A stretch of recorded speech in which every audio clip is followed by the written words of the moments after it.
তো নমস্কাৰ বন্ধুসকল, মোৰ ইউটিউব চেনেলে আপোনালোকক পুনৰ এবাৰ স্বাগতম জনাইছোঁ অন্য এটা নতুন ভিডিঅ'লৈ। তো আজি আমি এটা বিশেষ পোষ্টৰ বাবে বা যিটো বৰ্ডাৰ এৰিয়াবিলাকৰ কাৰণে কৰ্মচাৰী বিচৰা হৈছে 411টা পোষ্ট আছে।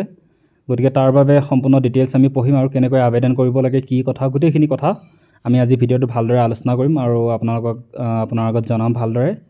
তো আহক ভিডিঅ'টো আৰম্ভ কৰোঁ। আৰু ভিডিঅ'টো আৰম্ভ কৰাৰ আগতে মোৰ চেনেলটো যদি আপোনালোকে নতুনকৈ আহিছে তেন্তে ছাবস্ক্ৰাইব কৰিবলৈ নাপাহৰিব। তো assamcare.com এনেকুৱা এটা নটিচ আহিছে যে border roads organisation recruitment 2024-25 411টা MSW post. MSW মানে হৈছে মাল্টি স্কিল্ড ৱৰ্কাৰ, ঠিক আছে। তো আহক তাত আমি এনেকৈ assamcare.com গৈ এখন নটিচত ক্লিক কৰি দিওঁ। মই ডেছক্ৰিপশ্যনত দি দিম, আপুনি ডাইৰেক্ট ইয়াত এইটো পেজ পাই যাব, ঠিক আছে। তাত ক্লিক কৰাৰ লগে লগে বৰ্ডাৰ ৰুটছ অৰ্গেনাইজেশ্যন, ঠিক আছে,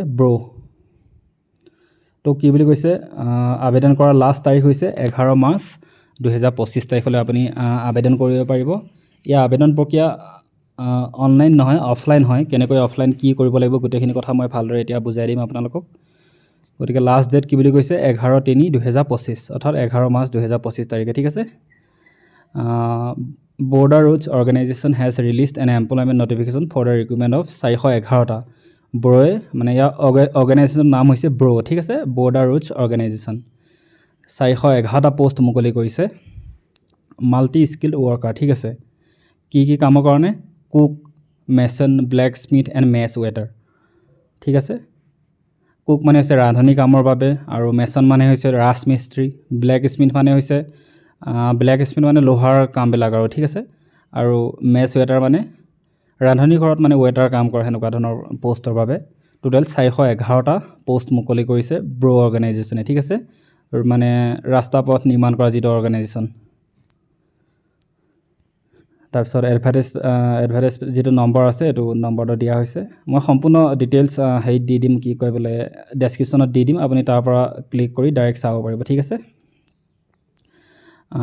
SCৰ কাৰণে 62টা পোষ্ট আছে, STৰ কাৰণে 29টা পোষ্ট আছে, আৰু OBCৰ কাৰণে 96টা পোষ্ট আছে, ঠিক আছে। তললৈ আহক, গোটেই চাই গৈ থাকক। EWS 19টা পোষ্ট আছে, UR কাৰণে 205টা পোষ্ট আছে, ঠিক আছে। আৰু যিবিলাকে কুকৰ কাৰণে এপ্লাই কৰিব সেইবিলাকৰ কাৰণে 153টা পোষ্ট আছে, আৰু যিবিলাকে মেচন অৰ্থাৎ ৰাজমিস্ত্ৰীৰ কাৰণে যিবিলাকে এপ্লাই কৰিব তেওঁলোকৰ বাবে 162টা পোষ্ট আছে, আৰু যিবিলাকে লোহাৰৰ বাবে মানে এপ্লাই কৰিব তেওঁলোকৰ বাবে 75টা পোষ্ট আছে, আৰু মেছ ৱেটাৰৰ কাৰণে 11টা পোষ্ট আছে। Only male candidates need to apply for this post. কেৱল যিবিলাক পুৰুষ কেণ্ডিডেট হয়, মেল কেণ্ডিডেট হয়, কেৱল তেওঁলোকেহে এপ্লাই কৰিব পাৰিব, ঠিক আছে। মহিলাৰ বাবে এইটো পোষ্ট নহয়, গতিকে এইটো কথা ধ্যান ৰাখিব আপোনালোকে। আৰু এজ লিমিট কিমান হ'ব লাগিব কৈছে, বয়সৰ যিটো সীমা 18 পৰা 25 বছৰ বয়স হ'ব লাগিব। কেতিয়ালৈ? 2025 চনৰ 25 তাৰিখলৈ, ঠিক আছে। 25 ফেব্ৰুৱাৰী তাৰিখলৈ আপোনাৰ বয়স কিমান হ'ব লাগিব? 18 পৰা 25 বছৰ হ'ব লাগিব, তেতিয়াহে আপোনালোকে এপ্লাই কৰিব পাৰিব। আৰু এজ ৰিলেক্সেশ্যনো দিছে। যদি আপুনি ST বা SC কেটেগৰী হয় তেন্তে আপোনাৰ 5 বছৰ ৰিলেক্সেশ্যন থাকিব। যদি আপুনি OBC হয় তেনে 3 বছৰ, আৰু যদি আপুনি PWBD পৰা হয় তেন্তে আপুনি 10 বছৰ ৰিলেক্সেশ্যন পাব, ঠিক আছে। আৰু ইয়াত এডুকেশ্যনেল কোৱালিফিকেশ্যনবিলাক দিয়া হৈছে। যিবিলাকে কুকৰ কাৰণে যিবিলাকে এপ্লাই কৰে তেওঁলোকৰ বাবে মেট্ৰিক পাছ চাৰ্টিফিকেট এখন লাগিব, ঠিক আছে। তাৰপিছত লাগিব should qualify in proficiency test in the trade to be conducted by the border roads organization, should qualify physical test as per border road organization। এইবিলাক মানে যেতিয়া পৰীক্ষা হ'ব তেতিয়া আপোনালোকে এইবিলাক মানে কোৱালিফিকেশ্যন আপোনালোকৰ থাকিব লাগিব, ঠিক আছে। আৰু যি ৰাজমিস্ত্ৰী কৰিব মানে এপ্লাই কৰিব তেওঁলোকৰ বাবেও মেট্ৰিক পাছ মিনিমাম চাৰ্টিফিকেট লাগিব, তাৰপিছত এনেকুৱা কিছুমান চাৰ্টিফিকেট লাগিব, ঠিক আছে। ৰাজমিস্ত্ৰী কাম কৰা এনেকুৱা কিছুমান আপোনাৰ ঠাইত চাৰ্টিফিকেট থাকিব লাগিব, ঠিক আছে। তো এইবিলাক গোটেই নটিচখন আপোনালোকে ভালদৰে পঢ়ি চাব। যদি আপুনি ইংলিছত অসুবিধা পায় তেন্তে এনেকৈ যিটো মানে ৰাইট ক্লিকত 3 ডটটোত ক্লিক কৰি ট্ৰান্সলেট টু আছামিজ বুলি এটা অপশ্যন আহিব, তাত আপোনালোকে এনেকৈ এই গোটেইখিনি বস্তু আপুনি চাওক, অসমীয়াত আপুনি পঢ়িব পাৰিব, ঠিক আছে।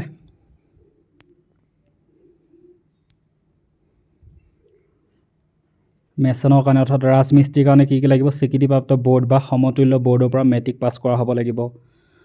সীমান্ত পথ সংস্থাই অনুষ্ঠিত কৰিবলগীয়া ব্যৱসায়ত দক্ষতা পৰীক্ষাত যোগ্যতা অৰ্জন কৰিব লাগে। গোটেইখিনি ৰিজন দিয়া আছে আপোনালোকৰ কি কি কোৱালিফিকেশ্যন থাকিব লাগিব, ঠিক আছে। ব্লেক স্মিথ অৰ্থাৎ লোহাৰ মিস্ত্ৰীৰ কাৰণে যিবিলাক থাকিব লাগে কোৱালিফিকেশ্যন গোটেইখিনি পঢ়ি চাব। মানে মেট্ৰিক পাছ মিনিমাম থাকিবই লাগিব সকলোৰে, ঠিক আছে, এপ্লাই কৰিবৰ কাৰণে। ইয়াত লিখি দিয়া হৈছে এপ্লিকেশ্যন ফিজ কিমান কিমান লাগিব চাওক। OBC UR আৰু EWS তাৰ কাৰণে লাগিব 50 টকা মাত্ৰ, ST আৰু SCৰ কাৰণে এটকাও নালাগে, PWBDৰ কাৰণেও এটকাও নালাগে। আৰু আপুনি যিটো পে'মেণ্ট কৰিব লাগিব সেইটো অনলাইন কৰিব লাগিব। কেনেকৈ কৰিব লাগিব মই সম্পূৰ্ণ বিতংকৈ মই ভালদৰে দি দিম, আপোনালোকক দেখুৱাই দিম আজি ভিডিঅ'টোতে। How to apply for BRO recruitment, কেনেকৈ আপোনালোকে এপ্লাই কৰিব চাওক, মই এতিয়া ভালদৰে বুজাই দিম বস্তুটো। মই এটা ডেছক্ৰিপশ্যনত লিংক দি দিম, তাৰ পৰা আপুনি প্ৰিণ্ট আউট কৰি ল'ব লাগিব, দুটা ফৰ্ম পাব, দুটা পেজৰ। গতিকে অফলাইন মানে আপুনি প্ৰিণ্ট আউট কৰি এপ্লিকেশ্যনখন ফিল আপ কৰিব লাগিব আৰু তাৰপিছত আপুনি বাই পোষ্ট পঠিয়াব লাগিব, ঠিক আছে। আৰু যিটো আপুনি লেফাফা বনাব অৰ্থাৎ খামটো যিটো বনাব তাৰ ওপৰত আপুনি এনেকৈ লিখি দিব লাগিব application for the post of, কোনটো পোষ্টৰ কাৰণে আপুনি কুকৰ কাৰণে কৰিছে নে কিহৰ কাৰণে কৰিছে তাৰ ব্ৰেকেট মানে যিটো ডেছ চিন আছে তাৰ ওপৰত লিখি দিব লাগিব। কেটেগৰী এছেঞ্চিয়েল কোৱালিফিকেশ্যন কোনটো আপোনাৰ কোৱালিফিকেশ্যন হয় সেইটো লিখি, আৰু ক'লৈ পঠিয়াইছে টু, তাৰ এড্ৰেছটো ইয়াতে লিখি দিছে চাওক, এইটো এড্ৰেছত আপুনি পঠিয়াব লাগিব। কমাণ্ডেণ্ট GREF চেণ্টাৰ দিঘি কেম্প পুনে, আৰু ইয়াৰ পিনক'ডটো দিয়া হৈছে 411015। আপোনালোকে স্ক্ৰীনশ্বট মাৰি লওক, এইটো এড্ৰেছত আপোনালোকে নিজৰ যিখন আবেদন পত্ৰ সেইখন পঠিয়াব লাগিব, ঠিক আছে। খাম এটা ধুনীয়াকৈ পঠিয়াই স্পীড পোষ্ট কৰি আপুনি দিব পাৰিব, ঠিক আছে। তাৰপিছত starting date of submission of application 11 January 2025 পৰা অলৰেডি আৰম্ভ হৈ গৈছে, আৰু লাষ্ট ডেট হৈছে 11 মাৰ্চ 2025। গতিকে জানুৱাৰী 11 তাৰিখৰ পৰা মাৰ্চৰ 11 তাৰিখৰ ভিতৰত আপোনালোকে নিজৰ এপ্লিকেশ্যনখন ফৰৱাৰ্ড কৰিব পাৰিব, ঠিক আছে। আৰু আপুনি পে'মেণ্ট কেনেকৈ কৰিব, আপুনি সকলো ডিটেইলছ assamcareer.com-ত গৈ মই যেনেকৈ ভিডিঅ'টো বনাইছোঁ তাত গৈ আপোনালোকে চাব পাৰিব ধুনীয়াকৈ। অফিচিয়েল ৱেবছাইটতো চাব পাৰিব, এপ্লিকেশ্যন ফৰ্মখন কেনেকৈ পাব তাত আপুনি ক্লিক কৰাৰ লগে লগে পাই যাব, নহ'লে মই ডেছক্ৰিপশ্যনত দি দিম, তাৰ পৰা আপুনি ডাউনলোড কৰিব পাৰিব, ঠিক আছে। পে'মেণ্টটো আপুনি কেনেকৈ কৰিব, ফি পে'মেণ্ট লিংক এটা ক্লিক হেৰি দেখিছেনে, ইয়াত ক্লিক কৰক এনেকৈ। ইয়াৰ পৰা আপুনি ধুনীয়াকৈ নিজৰ ডিটেইলছবিলাক ইয়াত টাইপ কৰি দিব, ৰিক্ৰুইটমেণ্ট ফিজ কিমান হয় ইয়াৰ পৰা আপুনি কৰিব, নিজৰ নামটো লিখি দিব, গোটেইবিলাক ডিটেইলছ ভালদৰে পিনক'ড লিখিব, আধাৰ নম্বৰ লিখিব, এডভাৰটাইজমেণ্ট নম্বৰ কোনটো বেক কৰি আপুনি এডভাৰটাইজ নম্বৰটো ইয়াতে পাব, ঠিক আছে।